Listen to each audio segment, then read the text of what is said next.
Creo que de cierto punto de vista es exagerada la expresión. De otro punto de vista hay un punto de verdad. Yo lo vinculo a lo siguiente. Después de la guerra 1914-18, cuya guerra hundió a todo el liberalismo del siglo XIX, y el desconcierto político y económico después de la guerra, no solamente en Alemania, que había perdido la guerra, sino en los países que se disolvieron del Imperio Austrohúngaro, generó una ola, bueno, por empezar generó una inflación fenomenal. Esta inflación increíble, sobre todo en Alemania y lo que resta de Austria, se propagó por todo el mundo. Y se pensaron en soluciones fuertemente colectivizantes. Así que con signos opuestos, si se quiere, el fascismo por un lado, el comunismo por el otro, que se instala lo que va a ser la Unión Soviética en 1917, estalla en 1920 aproximadamente, después en Alemania en 1930, y sorpresivamente en el New Deal de Roosevelt en los años 1930. Es decir, son todas gestiones que piensan que los problemas sociales los tiene que resolver la sociedad, más específicamente el Estado.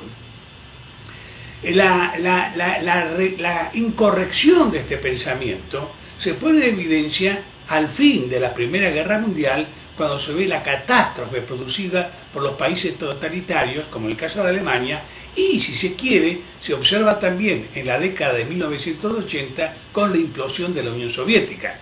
Pero en los años 1940 el mundo pensaba colectivísticamente, salvo excepciones. Dentro de estas excepciones están algunos pensadores austriacos, como Ludwig von Mises, de alguna manera yo diría casi maestro de von Hayek, de tal manera que uno no puede decir que von Hayek sea el fundador. A él acompaña Wilhelm Röpke, establecido en Suiza. El primer libro que yo leí fue de Röpke, fue La crisis de la civilización, tomando como modelo lo que había pasado en Suiza, fundado en la libertad contra el totalitarismo. De tal manera que efectivamente von Hayek pertenece a esa legión de pensadores bastante reducida, que confiaba en la libertad como principio de organización económica. Así que los libros de von Hayek, creo que uno de los primeros fue El camino de la servidumbre, o el libro de Ludwig von Mises, El socialismo, la inviabilidad del socialismo, fue un reducto de pensamiento liberal muy importante, que habría de concretarse en forma particular en la región alemana ocupada por los Estados Unidos al mando del general Clark. Ahí fue elegido Adenauer como regidor político de esa región, y se le dio carta libre a Ludwig von Erhard para llevar adelante lo que se conoció como el milagro alemán. Este es un efecto del pensamiento liberal, así a seca, de von Hayek, de Ludwig von Mises, etcétera, etcétera. Sin embargo, el nombre que se le da a este liberalismo, y no me parece incorrecto, es de neoliberalismo. ¿Por qué de neoliberalismo? Porque es una corriente de pensamiento que, si bien es cierto, ratifica los principios centrales del liberalismo iniciado, vamos a poner como ejemplo por Adam Smith, o sea, la escuela clásica, ofrece una diferencia con la escuela clásica. Mientras el liberalismo de la escuela clásica, su concepción del orden económico era que los factores de producción eran tres: el trabajo, el capital y la tierra. En la escuela neoliberal, el neoliberalismo, es asombroso que desaparece dentro de la consideración por parte de estos economistas liberales el problema de la tierra. No, lee a Ludwig von Mises, lee a von Hayek, lee a Röpke, lee a Erhard, y son realmente pensamientos correctísimos respecto a la virtud, a la fuerza de la economía de mercado. La economía de mercado que se funda en que cada individuo planifica su propia acción económica, pero el mercado coordina las acciones económicas de todos los individuos, es decir, concilia la libertad individual con la igualdad social y la igualdad política. Pero no se considera el fenómeno de la escasez de la tierra ni el fenómeno del mayor valor de la tierra, que puede hacer de los propietarios dueños de ganancias no producidas. Entonces, yo creo que es ajustado el término neoliberalismo, porque es un liberalismo nuevo, distinto, que no considera este factor. Y esto es lo que a mi juicio genera la reacción que aún hoy vivimos contra el liberalismo. Porque las reacciones que se producen contra el liberalismo es contra este neoliberalismo en donde pondera la fuerza del mercado, pondera la iniciativa individual, pondera la necesidad de una política de acción social, pero se olvida del factor de la tierra. Y esto es fundamental. Era fundamental para los clásicos, tanto se trate de David Ricardo, como Adam Smith, o como Revertus, si toda la escuela clásica, incluyendo a Carlos Marx, sin la debida igualdad entre sus pensamientos, pero todo consideraba que era imposible celebrar una economía, organizar una economía, un orden económico, sin tener en cuenta el factor tierra. Sin embargo, en la escuela neoclásica este factor desaparece. ¿No hay ninguno de los intelectuales que forman parte de la Mont Pelerin que trate el tema de la tierra? Yo no puedo decirlo con certeza, porque hay algunos que no he leído, se me escapan, pero podría tomar el ejemplo de Samuelson, por ejemplo. Si yo digo que Samuelson, el norteamericano, no trata el problema de la tierra, estoy mintiendo. Pero lo que pasa es que lo trata como un capítulo, como un apéndice. Si yo diría que Carlos Marx no trata el problema de la tierra, estoy mintiendo.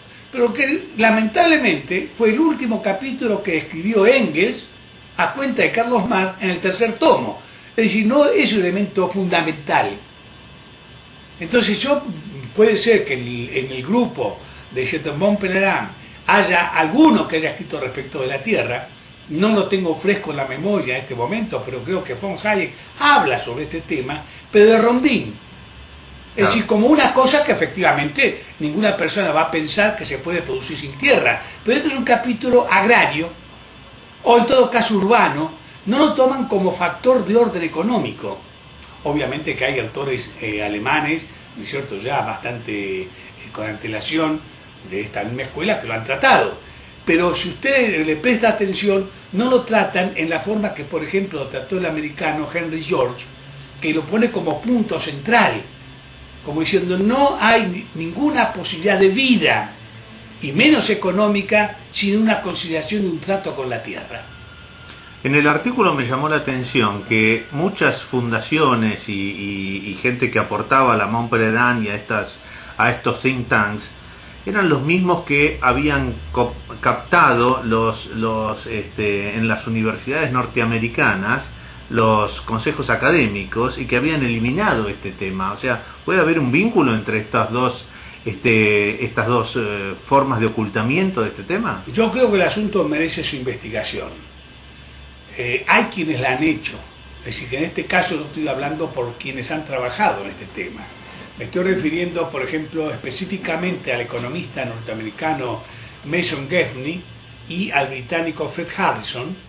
Ambos tienen un libro escrito en conjunto que se llama algo así como El fraude de la ciencia económica, en donde explican que a fines del siglo XIX, dado el gran impulso que había tomado fuerzas políticas y sociales, favoreciendo un mejor acceso a la tierra y simultáneamente eliminando impuestos, estas doctrinas, entre las cuales figura a la cabeza Henry George, pero no es el único, estas doctrinas evidentemente vulneraban los intereses de los grandes terratenientes norteamericanos, como el caso de Vanderbilt, Rockefeller, Carnegie.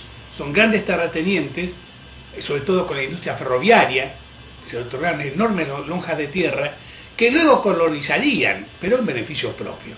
Entonces, como reacción frente a estas corrientes llamamos populares, donde querían una mejor adjudicación de tierra y no impuestos, tierra libre sin impuestos, entonces hubo una especie de barrida, según estos autores norteamericanos e ingleses, una especie de barrida en los cenaclos académicos.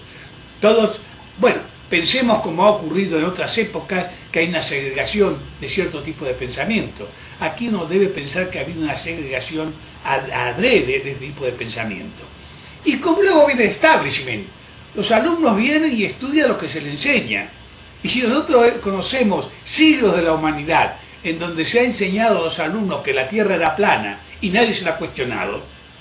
Entonces es muy posible, ¿cierto?, que ocurran estos fenómenos de traición intelectual, por decir así, no decir la verdad, movido por intereses.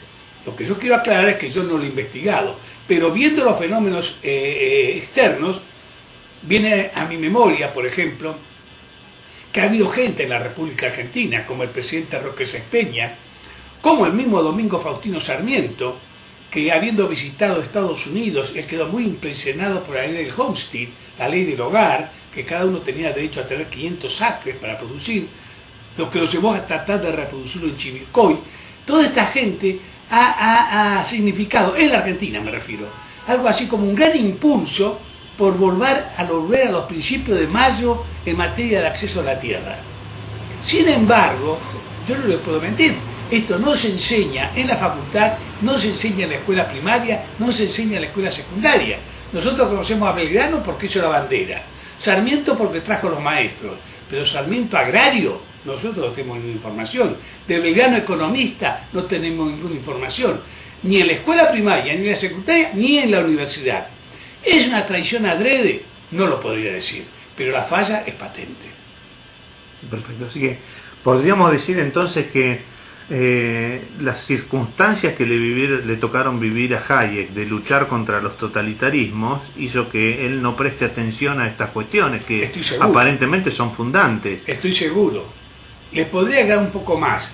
Siempre en Europa este tema ha entrado con mucha dificultad.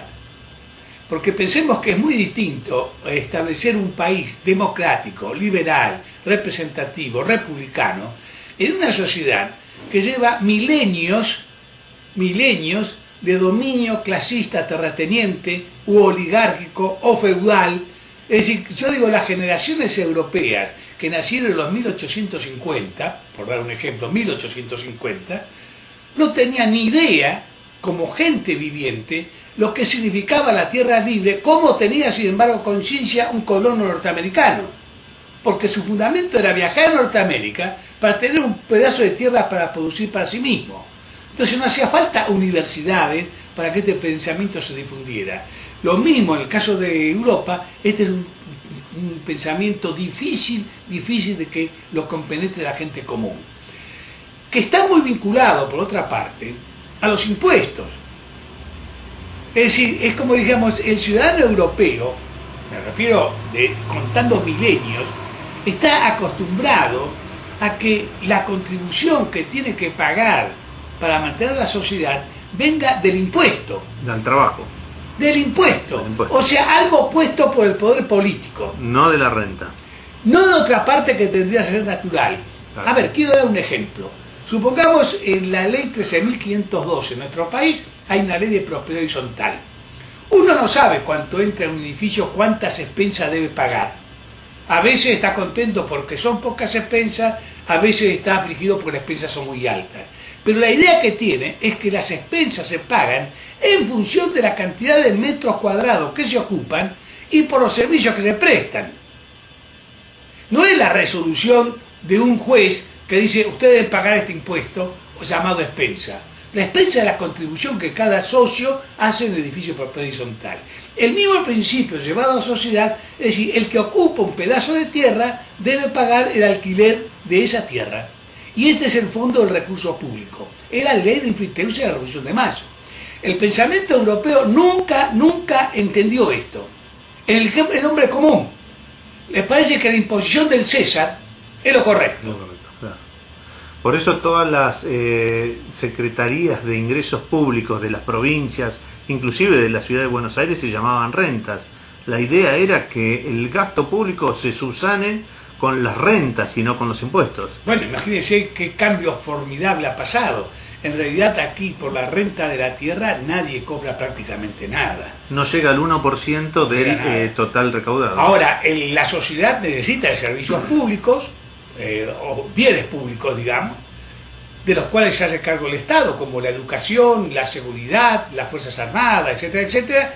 Bueno, si la gente le demanda eso, quiero mejores hospitales, quiero mejor educación, quiero enseñanza universitaria libre, Y el Estado dice, bueno, si usted me pide eso, de una parte tengo que sacar la plata. Si usted ha cerrado la renta del suelo, ¿de dónde va a sacar la plata? De todo aquel que trabaja o que invierte. Entonces es una transformación social espantosa, que dice más o menos así: trabaja y perecerás, invierte y serás castigado. Y entonces la sociedad argentina, particularmente la Argentina, está en una especie de callejón sin salida. Está como el toro enfurecido que lleva la pared por delante porque no sabe dónde tiene que ir. Claro. Bueno, entonces podemos, para cerrar este tema de Hayek, el artículo dice que Hayek es el padre del liberalismo, y yo creo que eso es un error. Una exageración. Hayek ha tenido mucha relevancia, ¿verdad?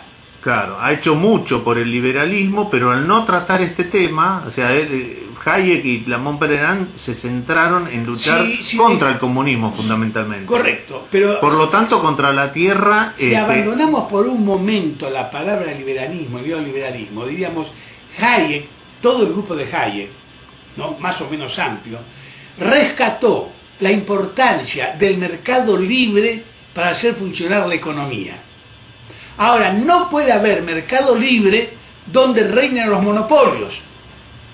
El peor monopolio es el monopolio totalitario, donde el Estado se hace cargo de todo. Entonces, frente a esto, lógicamente el pensamiento liberal, ahora neoliberal, va de frente contra los monopolios, principalmente el monopolio estatal. Pero si nosotros tomamos un liberal previo a la guerra del 14, doy el nombre preciso, Winston Churchill, en inglés, tuvo una frase que vale la pena repetirla: el monopolio de la tierra es el padre de todos los monopolios.